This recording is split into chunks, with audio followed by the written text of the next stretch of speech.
El diezmo es sencillamente una de las prácticas cristianas más atacadas en este tiempo.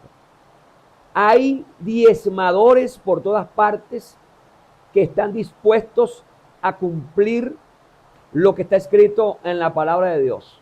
Pero también hay muchísimos que atacan lo que nosotros queremos hacer, que es diezmar. Pero hoy nos acompaña el reverendo doctor Daniel Muñoz León, hombre de una gran trayectoria en Cristo Jesús, 40 años para ser exacto, como ministro de la palabra del Señor, para aclararnos esas dudas que tienen algunos con respecto al diezmo, que si ya no se debe diezmar en este tiempo, que si quedó en el pasado, en el Antiguo Testamento.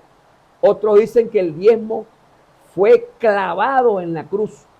Otros afirman que el diezmo es una estafa de los pastores. Otros dicen que los pastores que cobran los diezmos son unos vividores, unos estafadores que deberían de estar tras las rejas. Así he escuchado a alguna persona atacando con furia el diezmo. Pero hoy le damos la bienvenida a nuestro pastor, que estoy seguro nos va a sacar de cualquier duda que tengamos con respecto a este tema. Bienvenido, doctor. ¿Cómo está usted, reverendo? Gracias, hermano. ¿Cómo le va? Bien, gracias a Dios. Y bueno, contento de poder participar por las redes para aclarar lo que las escrituras tienen que decir respecto a ese tema. Yo feliz de que esté acá con nosotros. Acá estamos en las cabañas Lazo de la Vega, en la ciudad de Mérida, Venezuela. Una locación maravillosa, un clima extraordinario, un frío sabroso en esta hora. Y bueno, vamos a darle la palabra a nuestro pastor para que nos aclare todas esas dudas. Tantas cosas que se dicen con respecto al diezmo. ¿Está vigente? ¿No está vigente? ¿Hay que diezmar? ¿No hay que diezmar? ¿Se puede salvar a alguien sin diezmar, doctor Daniel Muñoz? Bueno, el tema del diezmo hay que empezar los que creemos en dispensaciones, porque eso también es de verse de escuela teológica, pero la mayoría creemos en dispensaciones: inocencia, conciencia, gobierno humano, ley, promesa, gracia, milenio, etc. Ahora, los diezmos se originan en la dispensación de la promesa. Amén. En los tiempos de Abraham. En el libro de Génesis, capítulo 14, dice el verso 17 en adelante: cuando volvía de la derrota de Quedarlaomer y de los reyes que con él estaban, salió el rey de Sodoma a recibirlo al valle de Sabe, que es el valle del rey. Entonces Melquisedec, rey de Salem y sacerdote del Dios Altísimo, sacó pan y vino y le bendijo diciendo: bendito sea Abraham del Dios Altísimo, creador de los cielos y la tierra, y bendito sea el Dios Altísimo que entregó tus enemigos en tu mano. Y le dio a Abraham los diezmos de todo. Entonces aquí Abraham es el primero que empieza a diezmar. Después esta misma experiencia o esta misma acción la hace Jacob, que vendría siendo su nieto, cuando él huía de Esaú. Dice la escritura que él tuvo que pernotar o dormir en cierto paraje solitario y puso una piedra de cabecera, y allí tuvo una visión y Dios lo encontró. Entonces Jacob le hizo una promesa a Dios que si le daba pan para comer y vestido para vestir, lo guardaba en ese viaje. Dijo que él daría diezmo de todo. Vamos a ver el verso 22, el verso 21, Génesis 28, dice el verso 21 y 22: y si volviere en paz a la casa de mi padre, Jehová será mi Dios. Y esta piedra que he puesto por señal será casa de Dios. Y de todo lo que me dieres, el diezmo apartaré para ti. Eso lo dice Jacob, que viene siendo el nieto de Abraham. De Abraham, porque Abraham hizo un pacto con Dios. Claro. Entonces, ahí, eso estamos en la dispensación de la promesa. Amén. La ley vino como unos 430 años después, pero la ley en ninguna manera lo eliminó. Por lo contrario, en la ley le dio continuidad. Sí, se instituyó. Se instituyó el diezmo. Claro, Malaquías capítulo 10, capítulo 3. Capítulo 3 dice la escritura que allí el Señor se expresó, capítulo 3, versículo 10. Malaquías. Sí, Malaquías capítulo 3, verso 10. Sí, vamos por aquí que ya estaba era en Zacarías. Dice, traed todos los diezmos al alfolí. Primero el verso 8, robará el hombre a Dios. Pues vosotros me habéis robado. Y dijiste, ¿en qué te hemos robado? En vuestros diezmos y ofrendas. Maldito soy con maldición, porque vosotros toda la nación, o la nación toda me habéis robado. Traed los diezmos, traed todos los diezmos al alfolí. Y hay alimento en mi casa, y probadme ahora en esto, dice Jehová de los ejércitos, si no os abriré la ventana de los cielos y derramaré sobre vosotros bendición hasta que sobreabunde. Reprenderé también por vosotros al devorador y no destruirá el fruto de la tierra, ni vuestra vid en el campo será estéril, dice Jehová de los ejércitos. Y todas las naciones os dirán bienaventurados, porque seréis tierra deseable, dice Jehová de los ejércitos. Entonces aquí ya en el libro de Malaquías, el Señor tiene una queja contra el pueblo, en este caso el pueblo de Israel, porque aquí indudablemente no está la iglesia establecida. Aún no. Aún no. Entonces, pero el pueblo de Israel era contado como el pueblo de Dios, que es el que tiene que llevar el conocimiento, la enseñanza de las cosas de Dios a la gente. Era el pueblo de Israel. Entonces dice, ustedes me han robado. Igual vamos con el tema del agravante del robo en comparación con el hurto, porque yo pensaba al principio, debía decir, me hurtaron, porque cómo van a violentar a Dios. Pero él usa esa palabra robaron porque lo hacen con ese agravante, porque el que no obedece violenta, desconoce deliberadamente, le pasa por encima, hace caso omiso, tiene en poco lo que el Dios de verdad le confió, le requirió que hiciera. Entonces la palabra que se usa ahí es me habéis robado. No o sea que hay agresión. Hay agresión, claro, porque se está agrediendo y se está violentando la palabra de Dios. Digo, es robado. Ahora bien, en el Evangelio de Mateo, capítulo 23,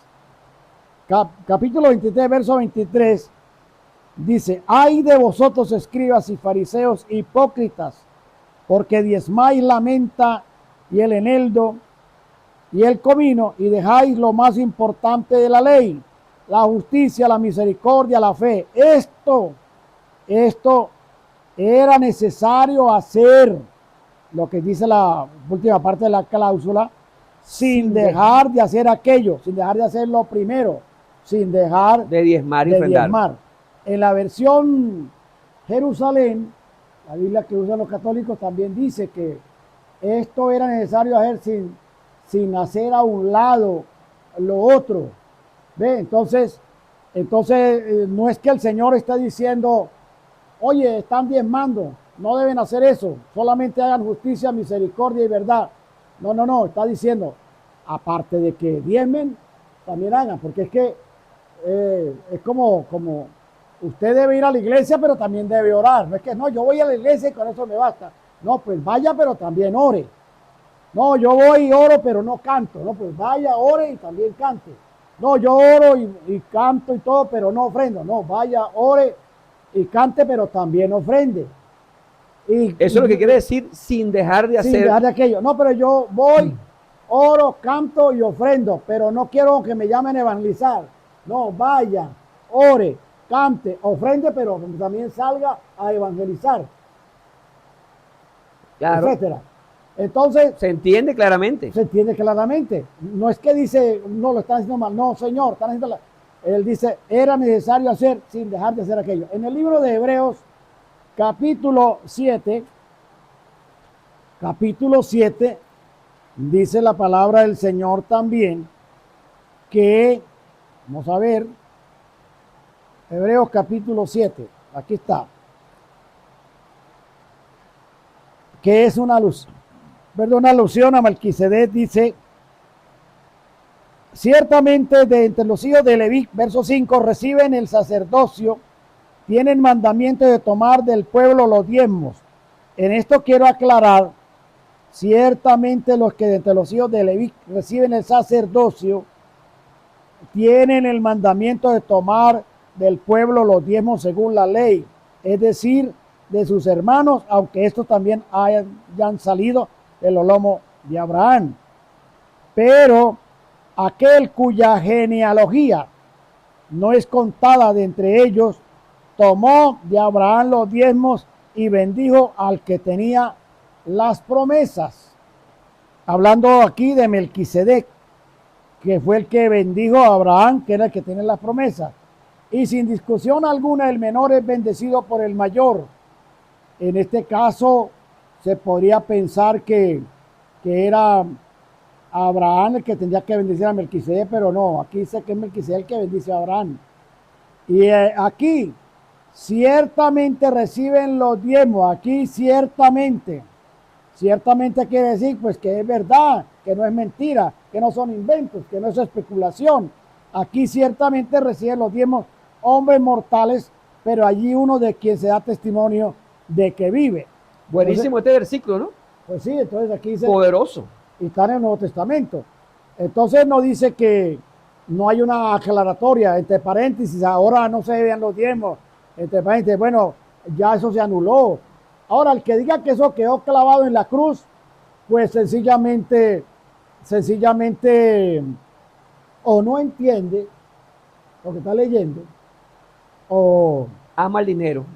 Bueno, no sé qué le pasará, porque fíjate que lo que fue clavado en la cruz era el acto de los decretos que nos eran contrarias.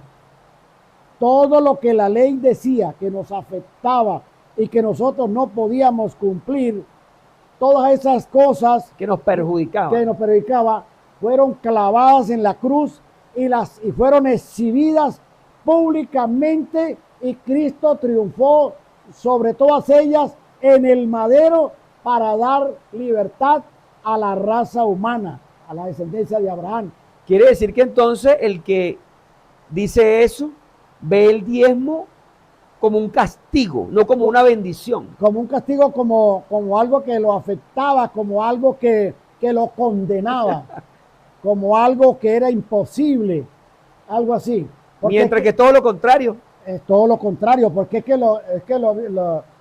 la ley fue dada no para justificar al hombre, sino para mostrar cuán pecaminoso era el hombre.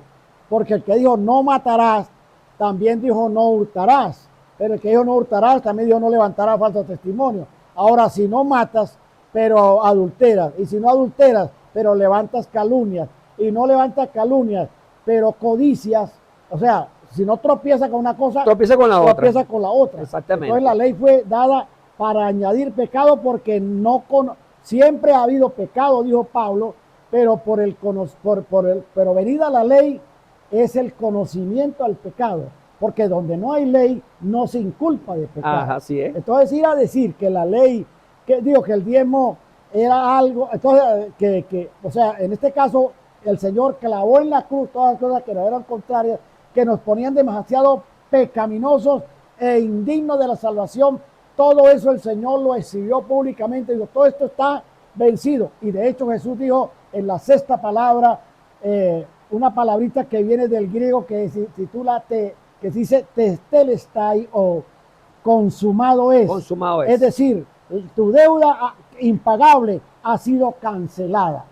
Porque era impagable. Era impagable. Pero los diezmos son pagables. Pero los diezmos son pagables. Y son una bendición. Entonces, eso es una cosa, pero que raya, no sé en qué. Mejor que le ponga el adjetivo el que quiera, pero eso es una cosa desastrosa que alguien vaya a decir que el diezmo sea algo. O sea, él clavó lo que era condenatorio, lo que era agravante, lo que era malo, lo que nos tenía sujetos. En Hebreos 2, 14 y 15 dice que en cuanto los hijos participaron de carne y sangre, él también participó lo mismo para destruir por medio de la muerte al que tenía el imperio de la muerte, es a saber, al diablo, y librar a todos los que por el temor de la muerte estaban durante toda la vida sujetos a servidumbre. Entonces, esas cosas con las cuales el diablo tenía establecido un imperio de la muerte, por cuanto era imposible que el hombre se justificara para con Dios, eso fue lo que el Señor exhibió públicamente en la cruz y triunfó sobre ellos. Pero, ¿qué tiene que ver eso con el diezmo? Si el diezmo es una bendición. Claro, el diezmo es una bendición para el que lo da como para el que lo recibe. Así es. Finalmente, porque yo no sé si me estoy extendiendo mucho con esto, pero finalmente es una gran insensatez, eso sí me atrevo a dar esa calificación, ir a pensar que el Señor Jesucristo haya venido a este mundo y se haya dedicado a predicar el evangelio, a hacer el bien. Dice que él iba a toda ciudad y aldea. En el capítulo 10 del evangelio de Lucas, la misión de los 70, lo mandó de 2 en 2 y fueron a predicar el evangelio, y después iba por toda ciudad y toda aldea predicando el evangelio. Y entonces que no haya establecido un plan financiero, siendo que ya lo tenía del tema de los diezmos, que lo vaya a quitar. Entonces, ¿cómo se paga un pasaje? ¿Cómo se toma un café? ¿Cómo se desayuna? ¿Cómo almuerza? ¿Cómo viste? ¿Cómo levanta una familia? Un ministro. Si a un transportista se le dice, mire, cómprese un autobús, cómprese un taxi, pero lleve la gente de gratis. Bueno, él dirá, pero bueno, señor, pero ¿con qué compro yo el carro? ¿O cómo le echo gasolina? ¿O yo de qué vivo yo? ¿Cómo hago el cambio de aceite? ¿Cómo? Entonces no puede ser. No, pero entonces póngale que algunos digan, no, pero es que hay unos transportistas que son ladrones, que son especuladores, que son inmisericordios, no le dan la colita a nadie, no ayudan. Bueno, sí hay transportistas que son especuladores, que son ladrones, una cantidad de cosas. Igual también hay hombres que reciben los diezmos, pero son ladrones porque no son pastores, no son predicadores, no son cristianos, falsos profetas. Son unos falsos ministros que se visten de ángeles de luz. Pero esos son los taxistas malos, transportistas malos, esos son los que se dicen los pastores, pero no lo son. Pero hay transportistas que son correctos, dignos, que son honestos, que son dignos, que en verdad merecen solidarios y que merecen un salario porque están laborando. Igualmente un pastor está laborando, necesita una fuente de ingresos, sustento. Y así ordenó el Señor, 1 Corintios capítulo 9, que el que predica el evangelio viva del evangelio. Entonces, hay gente mala, mire, hay médicos malos, pero no todos. Y entonces, en vez de, algunos hablaban de la anécdota del médico que tenía un paciente que tenía una garrapata en la oreja, en el oído, y entonces cada vez que le atacaba la garrapata, entonces dicen que iba y le aplicaba algo que la adormecía. Pero un día fue el paciente y entonces fue el hijo, el que era aprendiz de medicina, y atendió al hombre porque no estaba el médico titular, y le revisó y era una garrapata y se la sacó. Cuando llega el papá, le dice muy contento, papá, vino fulanito de tal, su paciente que siempre le visita, que tiene un problema en los oídos, yo le revisé lo que tiene una garrapata, yo se la saqué. dijo, hijo, pero ¿cómo cometiste esa insensatez? Ahora, ¿de qué vamos a comer nosotros? Si eso es el que, eso es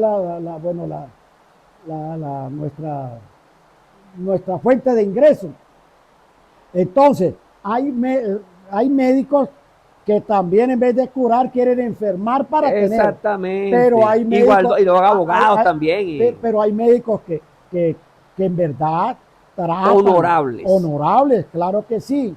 Hay docentes que en verdad no hacen el trabajo. No tienen vocación. No tienen vocación para la enseñanza ni nada. Pero hay otros que son buenos. O sea, ejercen con honorabilidad la profesión. Bueno, hay comerciantes que también ejercen con honorabilidad la profesión. Hay otros comerciantes que son especuladores. Que trampean el peso, por ejemplo. Que trampean, sí, el peso y todo. Y entonces también. En todas partes vamos a ver eso. En cualquier profesión hay gente que hace lo malo. Mira, hay restaurantes que te venden la comida realmente recién hecha, de buena calidad, que te respetan y te valoran la inversión que están haciendo por esa comida, y hay otros que no les importa, le preparan cualquier basura. No importa que le caiga mal. No importa que le caiga mal. Entonces, así pasa con la gente que dice que son pastores, porque ahora la gente cree que ser pastor es ir a una biblioteca, a una librería, comprar una Biblia, ponerle el brazo y salir a predicar. No, eso no es así. Entonces a todos los meten en el mismo saco. Entonces yo le digo una cosa a los amigos que me escuchan, está bien, o sea, no está bien que si otro estudió, si usted estudió me van a dar el título a mí. No, si usted estudió, que le den el título a usted, porque tiene que reconocer que usted se esforzó, que usted tuvo esa vocación de superarse, déle el título a él. Pero eso sí, si contrajo una deuda a usted, que le cobren a usted, no me la cobren a mí. Entonces, ¿por qué quieren cobrarle, como diríamos, a los buenos lo que hacen los malos y a compensar a los malos con lo que hacen los buenos? No, eso está mal. Eso está mal, reverendo, de todo punto de vista. Desde luego. Así que también el que dice aquí, porque yo escuché también a otro que dice ser erudito, con un vasto conocimiento bíblico, decía que él pagaba el diezmo, pero si se lo pagaba directamente a Dios, que un pastor lo agarrara y lo llevara para dárselo a Dios en sus manos directamente, pero que no se lo iba a dar a hombres. Bueno, lo acaba de leer aquí el pastor en Hebreos capítulo 7, el verso 8. Y he aquí, ciertamente reciben los diezmos hombres mortales. Claro. Lo dice claro la Biblia. Son inventos. ¿No es así, doctor? Desde luego, no. El que diga que lo va a llevar a Dios directamente, pues eso es una cosa que tampoco quiero calificarla. Califíquenla cada quien. Por ejemplo, entonces, para cantarle, para que él le haga culto a Dios, tampoco lo puede hacer. Tendrán que presentarle a Dios y ponerlo así de frente y él verlo y decirle, Señor, que diga, por ejemplo, tendríamos que borrar la Biblia casi que claro, toda, porque entonces tenés que decirle, gracias, Señor, por haberme traído aquí, gracias, Señor, pero tiene que verlo, porque si no, entonces no cree. No cree. Entonces es una persona no tiene fe. No, es que es una porque la fe es creer para poder ver luego. Tiene que ser una persona aficionada a las escrituras, que tiene complejo de pastor, pero no sabe lo que es ser pastor. Porque para ir a decir, yo se lo llevo a Dios directamente, entonces tiene que ir a cantarle a Dios. Entonces él tampoco puede orar, porque como no lo ve y él tiene que orarle a Dios, tiene que verlo a Dios y decirle, mire, Señor. Y que él le responde directamente. Y que le responde directamente. Y entonces él no puede decir que Dios lo está guardando, lo está librando de la muerte ni de peligro, porque él no lo está viendo. Entonces, ¿a quién le atribuye él que le ha dado la vida y que lo guarda de todos los males? Porque él no lo ve, cara a cara. Entonces, eso es una cosa que no quiero calificar. Pero es bueno que lo califiquen cada uno de los que están uno viendo. Califícalo porque alguien que se atreva a decir eso, ¿de qué se trata? ¿Qué doctrina está enseñando? No. ¿Qué teología está enseñando? No tiene idea, no sabe con qué se come eso. No sabe con qué se come eso. Imagínense, por ejemplo, cuando la primera ofrenda que la presentó Abel y otra la presentó Caín. Imagínense ustedes, amados hermanos, ¿a quién se la llevaron ellos? Una ofrenda a Jehová, dice la palabra del Señor. Y dice la Biblia además que el que da al pobre, hablando de las limosnas, el que da al pobre, a Jehová presta. Entonces él no puede decir, no es a Jehová que presta porque él no vino a pedirme prestado. Así que yo no le puedo dar. Entonces hay que borrar. Bueno, es el que borre la Biblia. No, nosotros no vamos a borrar nada. Ellos que no conocen las escrituras se ponen a hablar cosas para congraciarse con alguien, quizás. Claro. Yo no me voy a poner con algún enemigo del diezmo. Claro, yo no me voy a poner a hablar de ingeniería civil, ni ingeniería militar, ni aviación, ni odontología, ni esas cosas, porque yo no sé nada de eso, ni de medicina. Entonces, zapatero a sus zapatos. Así es. Eso es sencillamente así.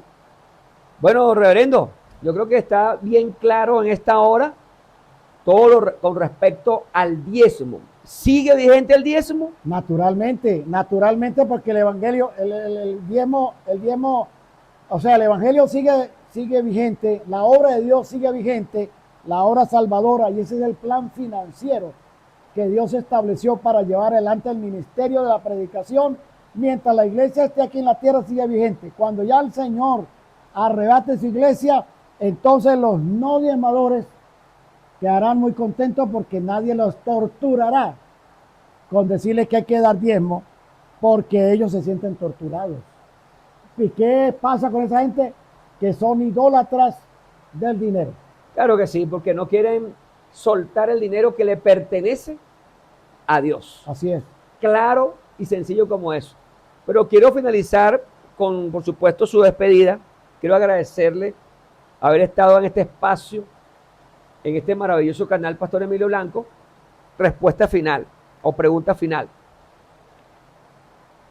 ¿Puede ser salvo algún creyente que se haya bautizado, haya recibido el Espíritu Santo, que esté dentro de la iglesia, pero que se niegue a dar el diezmo? ¿Puede ser salvo? Bueno, el Evangelio de Marcos, que no pareciera tener nada con esto, empieza diciendo: principio del Evangelio de Jesucristo. Dice, empieza el evangelista Marcos, principio del Evangelio de Jesucristo. O sea, que el Evangelio es de Jesucristo. ¿Y qué es el Evangelio? Un concepto de Evangelio sería el conjunto de doctrinas o enseñanzas que conducen a la salvación. Entonces, el Evangelio es contentivo de todas las doctrinas esenciales que conducen a la vida. Dentro de esos está el diezmar. Entonces, el Evangelio no se puede cumplir por partes. Chucuto. Ni al chucuto ni nada. Como una mesa con 3 patas, no se puede sostener. Tiene que ser 4 patas porque tiene que ser estable. Las cosas del Señor son perfectas. Y por eso yo me quedo asombrado de que una persona piense que el Señor no estableció un plan financiero. Se perdería todo lo que Él habría hecho. Entonces, una persona que no diezme, en verdad no puede entrar al reino de los cielos.